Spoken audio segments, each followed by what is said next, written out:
ചോദിച്ചു, അങ്ങനെ നമുക്ക് പറഞ്ഞുതരാൻ കഴിയോ? ജീവിച്ചിരിക്കുന്ന ആളിനെ മരിച്ചുപോയ ആളുടെ റൂഹിനെ വന്ന് പറഞ്ഞുതരാൻ പറ്റുമോ? നഅം, പറയാൻ പറ്റും. അർവാഹുഹും ഫിൽ ജന്നതി തദ്ഹബു ഹൈതു തശാ. അവരുടെ ആത്മാക്കൾ സ്വർഗ്ഗലോകത്താണ്, എങ്ങോട്ട് പോകണമെങ്കിലും അവർക്ക് പോകാം. രണ്ട് വിഷയം മനസ്സിലാക്കുന്നുണ്ട്. ഒന്ന്, അള്ളാഹു ശിക്ഷ വിധിച്ച റൂഹുകളുണ്ട്, അവർക്ക് ഈ പണി പറ്റില്ല, അവർക്ക് ശിക്ഷയിലാണ്, അവർക്ക് പുറത്തു പോകാൻ പറ്റില്ല. പക്ഷേ അള്ളാഹു നിഅമത്ത് കൊടുക്കുന്ന, ആസ്വാദനം കൊടുക്കുന്ന റൂഹുകളുണ്ട്. ആ റൂഹുകൾ പറന്നു നടക്കുകയാണെന്ന് ഒരുപാട് ഹദീസുകളിൽ കാണാൻ പറ്റും. അവകൾക്ക് ഉദ്ദേശിച്ചിടത്തേക്ക് പോകാൻ പറ്റും. ഫമാത ഫുലാനുൻ ഫലഖിയഹു ഫിൽ മനാം. അങ്ങനെ ഒരാൾ മരിച്ചു, മറ്റേ ആള് പറഞ്ഞു കൊടുക്കുകയാണ്, തവക്കൽ വ അബ്ശിർ ഫലം അറ മിസ്ല തവക്കുലി ഖത്ത്. സൽമാൻ അള്ളാഹുലേക്ക് തവക്കുലാക്കിക്കോ. അള്ളാഹുലേക്ക് കാര്യങ്ങൾ അങ്ങ് ഏൽപ്പിച്ചപ്പോ അതിലും പ്രതിഫലം കിട്ടുന്ന മറ്റൊന്ന് വേറെ ഇല്ല കേട്ടോ, അതെനിക്ക് നന്നായി ഉപകാരപ്പെട്ടുവെന്ന് കൂട്ടുകാരനോട് പറഞ്ഞു കൊടുത്തു എന്ന് സഈദ് ബിൻ മുസയ്യിബ് റളിയല്ലാഹു അൻഹു, രണ്ട് സ്വഹാബിമാരുടെ ചരിത്രം പറയാണ്. മറ്റൊന്ന് അബ്ബാസ് ഇബ്നു അബ്ദുൽ മുത്തലിബ് റളിയല്ലാഹു അൻഹു, അവര് പറയാറുണ്ടായിരുന്നു, ഉമർ തങ്ങൾ വഫാത്തായപ്പോ, അല്ലാഹ് ഉമർ ഇബ്നുൽ ഖത്താബ് എന്നവരെ എന്റെ സ്വപ്നത്തിലൊന്ന് എനിക്ക് കാണിച്ചു തന്നാലോ എന്ന് വല്ലാത്ത ആഗ്രഹം. അങ്ങനെ ഒരു വർഷമാകുമ്പോ ഉമർ എന്നവരെ ഞാൻ കണ്ടു. ആര് പറയാ? അബ്ബാസ് ഇബ്നു അബ്ദുൽ മുത്തലിബ് റളിയല്ലാഹു അൻഹു. ഫറഅയ്തുഹു, ഉമർ തങ്ങളെ ഞാൻ കണ്ടു, നെറ്റിയിൽ നിന്ന് വിയർപ്പ് ഇങ്ങനെ തുടച്ചെടുക്കുക. ഉമർ തങ്ങൾ പറയുന്നു, ഹാദാ അവാനു ഫറാഗി ഇൻ കാദ അർശി ലയുഹദ് ലൗലാ അൻ ലഖീതു റഊഫർ റഹീമാ. ഒരുപാട് പ്രയാസങ്ങൾക്ക് ശേഷം ഇതാ എനിക്ക് വിശ്രമിക്കാൻ ഇപ്പോൾ നേരമായി, ഇപ്പോഴാണ് ജോലിയൊക്കെ തീർന്നത് എന്ന് ഒരു വർഷത്തിന്റെ ശേഷം ഉമർ ഇബ്നുൽ ഖത്താബ് റളിയല്ലാഹു അൻഹു ആരോട് പറഞ്ഞു കൊടുക്കുക? അബ്ദുല്ലാഹി, മഹാനായ അബ്ബാസ് ഇബ്നു അബ്ദുൽ മുത്തലിബ് റളിയല്ലാഹു തആല അൻഹുവിനെ പറഞ്ഞു കൊടുത്തു. മറ്റൊന്ന്, ഉമർ ഇബ്നു അബ്ദുൽ അസീസ് റളിയല്ലാഹു അൻഹുവിന്റെ മകനുണ്ട് അബ്ദുല്ലാഹി ഇബ്നു ഉമർ ഇബ്നു അബ്ദുൽ അസീസ്. ഉമർ ഇബ്നുൽ ഖത്താബ് തങ്ങൾക്ക് ഒരു മകനുണ്ട് അബ്ദുല്ലാഹി ഇബ്നു ഉമർ. ഉമർ ഇബ്നു അബ്ദുൽ അസീസ് അമവി ഭരണാധികാരിയായിരുന്ന മഹാനായ ഉമർ സാനി, ഉമർ തങ്ങൾ രണ്ടാമൻ എന്നറിയപ്പെടുന്നവർ, അവരുടെ മകൻ, എന്റെ വാപ്പയെ ഞാൻ കണ്ടു അവരുടെ വഫാത്തിന് ശേഷം. ഒപ്പ ഒരു പൂന്തോപ്പിലാണ്. എന്റെ കയ്യിലേക്ക് ഏതാനും തുഫാഹാത്തിൻ ആപ്പിളുകൾ എന്റെ കയ്യിലേക്ക് തന്നു. എനിക്ക് നല്ല സ്വാലിഹീങ്ങളായ മക്കൾ ജനിക്കുന്നുണ്ടെന്ന് ഞാനതിനെ വ്യാഖ്യാനിച്ചു എന്ന് ബഹുമാനപ്പെട്ടവരുടെ മകൻ അബ്ദുല്ലാഹി റളിയല്ലാഹു അൻഹു പറയാം. വാപ്പയോട് ചോദിച്ചു, വാപ്പ അങ്ങേക്ക് ഉപകാരപ്പെട്ട ഏറ്റവും നല്ല അമൽ എന്താണ്? അൽ ഇസ്തിഗ്ഫാറു ഐ ബുനൈ അസ്തഗ്ഫിറുല്ലാഹൽ അലീം അസ്തഗ്ഫിറുല്ലാഹൽ അലീം അസ്തഗ്ഫിറുല്ലാഹൽ അലീം. ഇത് ധാരാളം ചൊല്ലിക്കോ മോനെ, ഇതെനിക്ക് ഉപകാരപ്പെട്ടുവെന്ന് മഹാനായ ഉമർ ഇബ്നു അബ്ദുൽ അസീസ് റളിയല്ലാഹു തആല. ഉമർ ഇബ്നു അബ്ദുൽ അസീസ് തങ്ങൾ ഭയങ്കര സംഭവമാണ്. അവർ മരിക്കുമ്പോഴാ ഒരു കടലാസ് കഷ്ണം ഖബറിന്നാ കിട്ടിയത്. ഹാദാ ഫിദാഉക മിനന്നാർ, നിങ്ങൾ നരകത്ത് കടക്കില്ലെന്ന് അള്ളാഹുവിൽ നിന്നുള്ള വാക്കാണിത്. ഒരു കഷ്ണം ഖബർക്ക് മയ്യത്ത് ഇങ്ങനെ ഇറക്കുമ്പോഴാ അവിടെ ഒരു കഷ്ണം വീണ് കിടക്കുകയാണ്, എഴുതി വെച്ച തുകൽ കഷ്ണം. ഹാദാ ഫിദാഉക മിനന്നാർ. അങ്ങനത്തെ മഹാന ഉമർ ഇബ്നു അബ്ദുൽ അസീസ് റളിയല്ലാഹു. ഇതിലൊന്നും ആർക്കും സംശയമില്ലല്ലോ. ഉമർ ഇബ്നു അബ്ദുൽ അസീസ് റളിയല്ലാഹു അൻഹുവിന്റെ വലിയൊരു സംഭവം, അവരുടെ ഭാര്യയായിരുന്ന ഫാത്തിമ ബിൻത് അബ്ദുൽ മലിക്, അവര് പറയാണ്, ഉമർ ഇബ്നു അബ്ദുൽ അസീസ് റളിയല്ലാഹു അൻഹു വഫാത്താകാൻ സമയമായപ്പോ ബഹുമാനപ്പെട്ടവർ രാത്രി ഇങ്ങോട്ട് പെട്ടെന്ന് ഇങ്ങോട്ട് എഴുന്നേറ്റു. എന്നിട്ട് പറഞ്ഞു, അത്ഭുതകരമായ ഒരു സ്വപ്ന ദർശനം എനിക്കുണ്ടായി. വലിയ വലിയ ആളുകൾ പറയുന്ന സംഗതിയാ. ചോദിച്ചു, ജഅൽതു ഫിദാക്, എന്റെ ജീവൻ ഞാൻ അങ്ങേക്ക് ദാനം ചെയ്യട്ടെ, ദണ്ഡമാണ്. എന്താണ് നിങ്ങൾ കണ്ടത്? പറഞ്ഞു, നാളെ നേരം പുറന്നിട്ടേ ഞാൻ പറഞ്ഞുള്ളൂ എന്ന് പറഞ്ഞു. ഭാര്യയോട് പറഞ്ഞു ഉമർ ഇബ്നു അബ്ദുൽ അസീസ് റളിയല്ലാഹു, നേരം വെളുക്കട്ടെ. നേരം വെളുത്തപ്പോ സുബ്ഹി നിസ്കരിച്ചു, അവരുടെ മജ്ലിസിലേക്ക് വന്നു.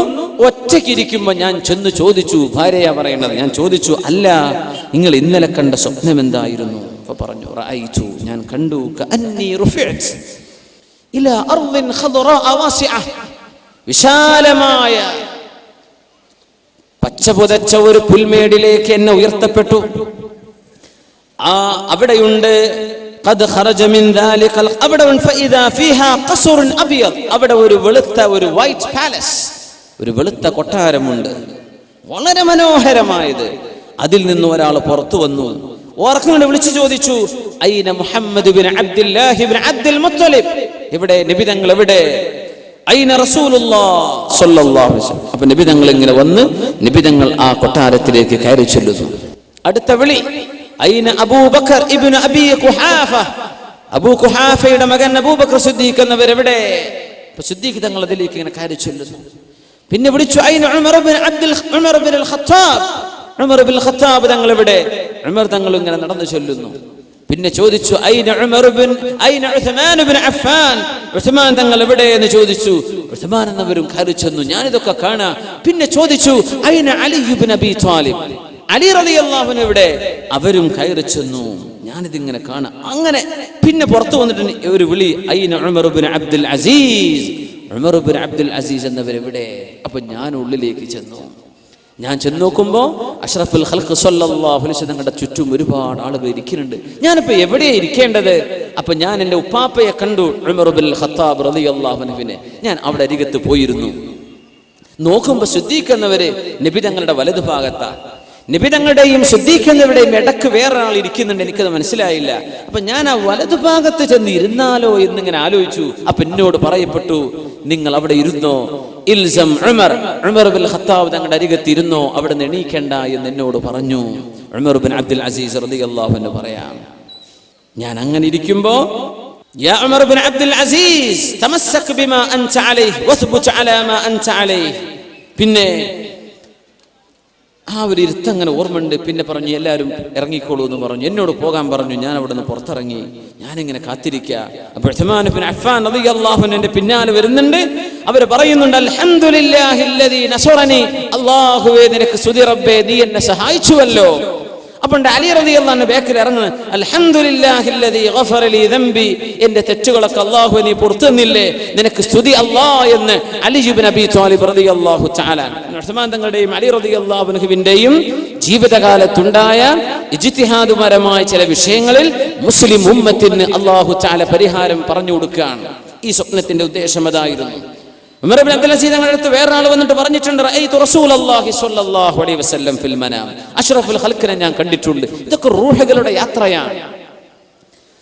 ഉറങ്ങിക്കിടക്കുന്ന നേരത്ത് റൂഹുകൾ തമ്മിൽ ഒരേ രീതിയിൽ ജീവിക്കുന്ന ആത്മാക്കൾ തമ്മിൽ കണ്ടുമുട്ടുകയാണ്. തതലാഖ, അവകൾ സഞ്ചരിച്ച് കണ്ടെത്തുകയാണ്. നല്ല ആളുകൾ നല്ലവരുടെ കൂടെ, മോശപ്പെട്ടവർ മോശപ്പെട്ടവരുടെ കൂടെ. ഉമർ ഇബ്നു അബ്ദുൽ അസീസ് റളിയല്ലാഹു അൻഹു അടുത്ത് ഒരാൾ വന്ന് പറഞ്ഞു, ഞാൻ അല്ലാഹുവിന്റെ റസൂലിനെ കണ്ടു. സിദ്ദീഖ് എന്നവർ നബി തങ്ങളുടെ വലതുഭാഗത്തിരിക്കുന്നു, ഉമർ തങ്ങൾ നബി തങ്ങളുടെ ഇടതുഭാഗത്തിരിക്കുന്നു. അങ്ങനെ രണ്ടുപേർ അവിടെ തർക്കിച്ചുകൊണ്ട് വന്നു. നിങ്ങൾ ആ രണ്ടുപേരുടെയും മുമ്പിൽ നിൽക്കുന്നത് ഞാൻ കണ്ടു. അപ്പോ യാ ഉമർ ഇദാ അമിൽത ഫഅമൽ ബിഅമലി ഹാദൈൻ. നിങ്ങൾക്ക് വല്ല കർമ്മവും ചെയ്യാനുണ്ടെങ്കിൽ അബൂബക്കർ തങ്ങളുടെയും ഉമർ തങ്ങളുടെയും കർമ്മം കണ്ടു പഠിച്ചോളൂ കേട്ടോ എന്ന് നിങ്ങളോട് പറയുന്നതും ഞാൻ കണ്ടു.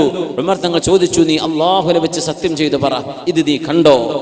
ഫഹലഫ ബില്ലാഹ്, വല്ലാഹി ഞാനിത് കണ്ടുവെന്ന് മഹാനായ ഉമർ ഇബ്നു അബ്ദുൽ അസീസ് റളിയല്ലാഹു അൻഹുവിനോട് ആ മനുഷ്യൻ സത്യം ചെയ്തു പറയാണ്. ഈ സ്വപ്നങ്ങളിൽ ഭയങ്കര സംഭവമുണ്ട്. മൻ തഹല്ലമ ഹുൽമൻ ലം യറ, ഒരാൾ കാണാത്തത് കണ്ടു എന്ന് പറഞ്ഞാൽ യുഖാലു ലഹ്, അല്ലാഹു അദ്ദേഹത്തോട് പറയും, ഇഅഖദ് ബൈന ശഈറതൈൻ ഫലാ യഖ്ദിർ. രണ്ട് ധാന്യമണികളെ കൊടുത്തിട്ട് ഇത് രണ്ടും പിടിച്ചു കെട്ട് എന്ന് പറയും.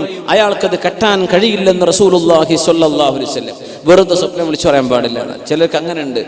സംഘടനകൾക്ക് മൈലേജ് കിട്ടാൻ വേണ്ടി സ്വപ്നം അങ്ങനെ പറയാൻ. ആരായി പറയുന്നത്? എന്താണ് ഈ പറയുന്നത്? സ്വലാഹോ നന്മയോ ഉള്ള ആളുകളെ സംബന്ധിച്ചാണോ ഈ പറയുന്നത്? കള്ളം പറയാൻ പാടില്ല. ഉലമാക്കൾ രേഖപ്പെടുത്തി വെച്ചത് ഭയങ്കര സംഭവങ്ങളാണ്. ഇതൊക്കെ നമ്മൾ ഇവരൊക്കെ ആരാണെന്ന് മനസ്സിലാക്കണം. ഇതൊക്കെ ഉലമാ രേഖപ്പെടുത്തി പേജുകളോളം ഒരുപാട് സംഭവങ്ങൾ ഇവിടെ രേഖപ്പെട്ട് കിടക്കുന്നുണ്ട്. സൗകര്യപ്പെടുന്നവരൊക്കെ അത്തരം കിതാബുകൾ കാണുമ്പോൾ അത് പഠിക്കും.